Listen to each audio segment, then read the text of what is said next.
வணக்கம் நண்பர்களே. இப்போ எல்லாருமே பரபரப்பாக பேசிட்டு இருக்க டாபிக் தாங்க.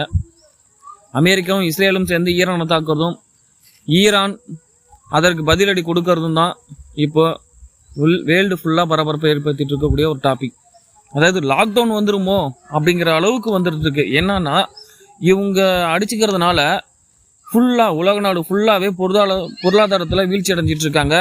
அது மட்டும் இல்லாமல் பெட்ரோலியமும் இயற்கை எரிவாயும் பார்த்தீங்கன்னா பல தட்டுப்பாடுகளை தந்துட்டு இருக்கு. விலை வந்து கிடுகிடுன்னு உயர்ந்துட்டு இருக்கு. நிறைய கண்ட்ரியில் பார்த்துட்டீங்கன்னா கிட்டத்தட்ட 25% மேலே விலை உயர்ந்துட்டு இருக்குன்னு சொல்லிட்டு இருக்காங்க. ஏன் நம்ம இலங்கையில் உயர்ந்துட்டு இருக்கு, பக்கத்தில் நம்ம இந்தியாவிலேயே கூட இப்போது ஒரு 2 ரூபா பக்கம் பெட்ரோல் உயர்ந்து இருக்கிறதா சொல்கிறாங்க. இப்போது இந்த நிலைமை இப்படியே போயிட்டு இருந்ததுன்னா ஏன் லாக்டவுன் வரதுக்கு கூட வாய்ப்பு இருக்குமோ அப்படிங்கிற ஒரு கண்டிஷனில் தான் போயிட்டுருக்கு. காரணம் இந்த இயற்கை எரிவாயும் இந்த பெட்ரோல் கச்சா எண்ணெய் உயர்வுனால சாதாரணமாக நினச்சிக்க முடியாது. ஏன்னா அதை சுற்றி தான் மற்ற எல்லாமே இருக்குது. காரணம் ஒரு பொருளை நம்ம இங்கேருந்து எடுத்துகிட்டு ஒரு டிரான்ஸ்போர்ட் மூலிமா எடுத்துகிட்டு போகணும்னா கண்டிப்பாக பெட்ரோலு நம்மளுக்கு அவசியமான ஒன்று. ஸோ அது இல்லைன்னா கண்டிப்பாக என்ன ஆகும், எல்லாத்தினுடைய விலையும் கண்டிப்பாக உயர்ந்துகிட்டு தான் இருக்கும். தேவையான பொருள் எல்லா இடத்துக்கும் போய் சேராத ஒரு நிலைமை உருவாகிடும். ஈரானினுடைய உச்சபட்ச தலைவர் இறந்ததுக்கு அப்புறமா அடுத்து அவருடைய மகன் உச்சபட்ச தலைவரை தேர்ந்தெடுத்திருக்காங்க. அவரும் என்ன பண்ணியிருக்காருன்னா இந்த எங்களுடைய தாக்குதலுக்கு நீங்கள் பண்ண தாக்குதலுக்கு பதிலடி கண்டிப்பாக தரப்படும்னு சொல்லியிருக்காரு. அதுக்கு அடுத்தது பார்த்தீங்கன்னா இப்போ ரீசெண்டாக அதாவது ஈரானை வழி நடத்துறது ஈரானுடைய இராணுவமே என்னென்னா IRGCன்னு சொல்லுவாங்க. அதனுடைய மூத்த தலைவர் ரீசெண்டாக கொண்டிருக்காங்க. இஸ்ரேல் இராணுவம் ஏவுகணையை தாக்கி அவரை கொலை பண்ணியிருக்காங்க. அதுக்கப்புறமா இன்னும் ஈரான் வந்து பயங்கர ஆக்ரோஷத்தோடு இருக்காங்க.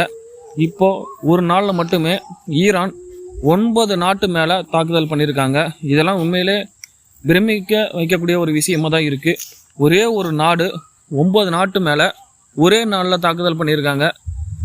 ஈரான் வந்து சாதாரணமாக எடுத்துக்க முடியாத ஒரு கண்டிஷனில் தான் இருக்குது. ஏன்னா அமெரிக்காவும் இஸ்ரேலும் சேர்ந்து ஈரானை தாக்கிட்டு இருக்கும்போது ஈரான் ஒரு நாடாக இருந்து பல நாடுகள் மேலே தாக்குதல் பண்ணிகிட்டு இருக்காங்க. முக்கியமாக வந்து பக்கத்தில் வளைகுடா நாட்டில் இருக்கக்கூடிய அமெரிக்கா இராணுவ தளங்கள் எல்லாத்தையும் மேலேயுமே தாக்குதல் பண்ணிகிட்டு இருக்காங்க. ரீசெண்டாக இஸ்ரேலும் அமெரிக்காவும் சேர்ந்து ஈரானில் இருக்கக்கூடிய முக்கிய எண்ணெய் வயல் சவுத் பார்சில்னு சொல்லுவாங்க, அதாவது ஈரானுடைய முக்கிய எண்ணெய் வயல் கிட்டத்தட்ட 80% உற்பத்தி அங்கே தான் இருக்குங்க. சேமிப்பு கூடவும் அங்கே வச்சுருக்காங்க. அது பக்கத்தில் தாக்குதல் பண்ணியிருக்காங்க. இன்னும் அமெரிக்கா என்ன சொல்கிறாங்க அப்படின்னா, நீ ஈரான் இந்த பதிலோடையோட இந்த போரை நிறுத்தலைன்னா நாங்கள் இந்த எண்ணெய் வயல் மேலேயே தாக்குதல் பண்ணுவோம் அப்படிங்கிற ஒரு விஷயத்த சொல்லியிருக்காங்க. அமெரிக்க அதிபர் ட்ரம்ப்பும் இந்த போரை நிறுத்துறதுக்கான வழியை கொடுக்குற மாதிரி தெரியல. அவர் சில சமயம் பேச்சுவார்த்தையில் போரை முடிவுக்கு கொண்டு வர மாதிரி பேசினாலும் ஆனால் முடிவு கொண்டு வர மாதிரி தெரியல. ரீசெண்டாக கூட என்ன சொல்லியிருக்காரு அப்படின்னா, நாங்கள் ஈரானை முற்றிலுமே அழிச்சிட்டோம், ஈரான்கிட்ட இப்போ எதுவுமே கிடையாது அப்படின்னு இப்போ ரீசெண்டாக ஒரு பேட்டி கொடுத்தாரு. ஆனால் அப்போ கூட பார்த்தீங்கன்னா ஈரானு தாக்குதல் நடத்திக்கிட்டே தான் இருக்காங்க. அதாவது இப்போ 2000 கிலோமீட்டருக்கு தாக்கி அளிக்கக்கூடிய ஒரு ஏவுகணையை ஈரான் ஏவிருந்தாங்க. அதுதான் அவங்களுடைய அதிகபட்ச ஏவுகணை அப்படின்னு நினச்சிட்டு இருந்த பட்சத்தில் இப்போது ரீசெண்டாக 4000 கிலோமீட்டர் சென்று தாக்கக்கூடிய ஒரு ஏவுகணையை ஈரான் ஏவியிருக்காங்க. இதை பார்த்தோன்னே உலக நாடுகளே அதிர்ச்சியில் ஆழ்ந்துட்டு இருக்காங்க. ஈரான்கிட்ட அந்த ஏவுகணை இருக்கா அப்படிங்கிற ஒரு கண்டிஷன். அப்போது அமெரிக்க அதிபர் சொன்னதே இப்போ தவறாக மாறிடுச்சு. ஏன்னா ஈரானுடைய ஏவுகணை இராணுவ தளத்தை முற்றிலும் அழைச்சிட்டோன்னு சொல்லுங்கிறது இப்போ இல்லைன்னு ப்ரூஃப் ஆகிருக்கு. அடுத்தடுத்த கட்டத்துக்கு இந்த போர் நகர்ந்துக்கிட்டு தான் இருக்குது. போர் விரைவில் முடிகிற மாதிரி தெரியல. இதனால் ஏகப்பட்ட பொருளாதார விளைவுகள் சந்திச்சுட்டு இருக்காங்க உலக நாடுகளில்.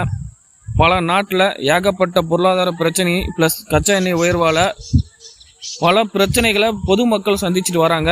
அரசு இதற்கு அடுத்து என்ன நடவடிக்கை எடுக்கலாங்கிறத யோசிச்சுட்டு வராங்கிற ஒரு நிலைமை வந்துட்டுருக்கு. போர் அதுவும் இப்போது இன்று ரம்ஜான் நாளில் கூட போர் நடந்துக்கிட்டு தாங்க இருக்குது. அதாவது ரம்ஜான் தொழுகையே வந்து இந்த போரினுடைய நிழலில் தான் இருக்குங்கிற ஒரு சுச்சுவேஷன் வந்துட்டுருக்கு. விரைவில் இந்த பிரச்சனை முடிவுக்கு வரணும். நன்றி.